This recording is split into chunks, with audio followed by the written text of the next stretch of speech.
বাল্যবিবাহ একটি সামাজিক ব্যাধি, এমনকি আইনত দণ্ডনীয় অপরাধ। সবকিছু জানার সত্ত্বেও কিছু কিছু অভিভাবকরা তাদের নাবালিকা সন্তানদের ভবিষ্যৎ জলাঞ্জলি দিয়ে নিজেদের দায়িত্ব খালাস করতে কম বয়সে বিয়ে দিচ্ছে। সরকারি এবং বেসরকারিভাবে বাল্যবিবাহ রোধে বিভিন্ন এলাকায় প্রয়াস জারি রাখা সত্ত্বেও কোনো কিছুতেই মানুষ সচেতন হচ্ছে না। বাল্যবিবাহ দেওয়ার পর যারা এই বিয়ে দেওয়ার পিছনে যুক্ত, তাদের বিরুদ্ধে এখনো পর্যন্ত কোনো আইনগত পদক্ষেপ নেওয়া হয়নি, যার ফলে মানুষ বাল্যবিবাহ আইনকে পরোয়া করছে না। ঠিক একইভাবে গোলাঘাটি বিধানসভার অন্তর্গত কাঞ্চনমালা এলাকার একটি পরিবার তাদের 14 বছরের নাবালিকা কন্যা সন্তানকে ইচ্ছাকৃতভাবে রাতের অন্ধকারে এলাকার মানুষকে ঘুমিয়ে রেখে এক যুবকের হাতে তুলে দেয়। জানা গেছে, এক কাঞ্চনমালা এলাকার 2 নং ওয়ার্ডের টুটুন বিশ্বাসের 14 বছরের নাবালিকাকে টুটুন বিশ্বাসের মা লক্ষ্মী বিশ্বাস গত কয়েকদিন আগে রাতের অন্ধকারে সোনামুড়া মহকুমা এলাকার এক যুবককে ডেকে এনে তার হাতে তুলে দেয়।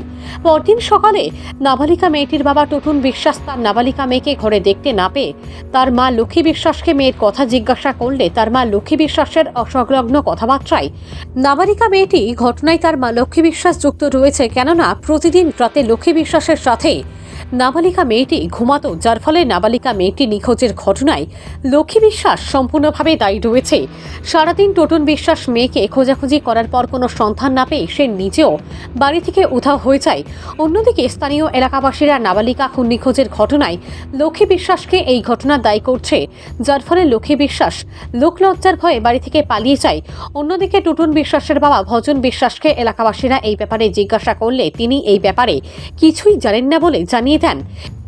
এদিকে 14 বছরের কি নাবালিকা মেয়েকে মানুষ হিসাবে গড়ে তোলার জন্য যাদের কাছে দায়িত্ব ছিল, সেই লক্ষ্মী বিশ্বাস নিজেই অন্য ছেলের হাতে তুলে দিয়েছে বলে স্থানীয় এলাকাবাসীদের অভিযোগ, যার ফলে এই ধরনের ঘটনায় শনিবার স্থানীয় এলাকাবাসীরা সাংবাদিকদের মুখোমুখি হয়ে অভিযোগ জানিয়েছেন, সমাজে এই ধরনের ঘটনা মেনে নেওয়া যায় না। লক্ষ্মী বিশ্বাস সবকিছু জেনে বুঝে 14 বছরের নাতনিকে কিভাবে অন্য ছেলের সাথে তুলে দিয়ে সমাজের প্রতিটি মানুষের মুখে চুনকালি মেখেছে তা অভিযোগ।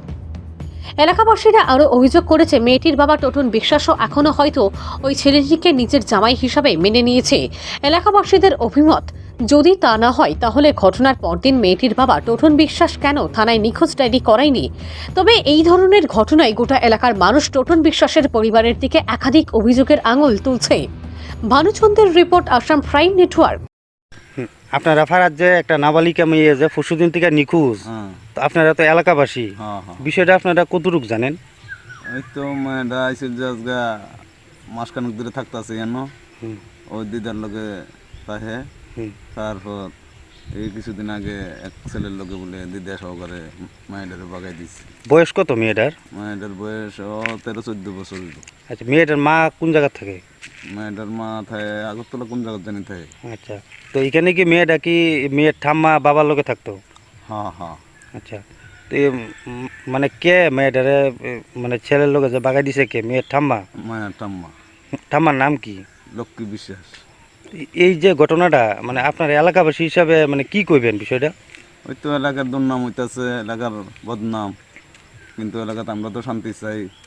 এমনভাবে হইলে তো আমার ছেলে আছে, আমার মেয়ে আছে, মনে করেন এটার দেখা দিয়ে আরেকজন শিখলো। হ্যাঁ, তো এটার ব্যাপারে মেয়েটার বাবার নাম কি? মেয়ের বাবার নাম টুটন বিশ্বাস। আচ্ছা, মানে কোন এলাকার বাড়ি তারা? কাঞ্চনমালা স্কুলের পেছনে।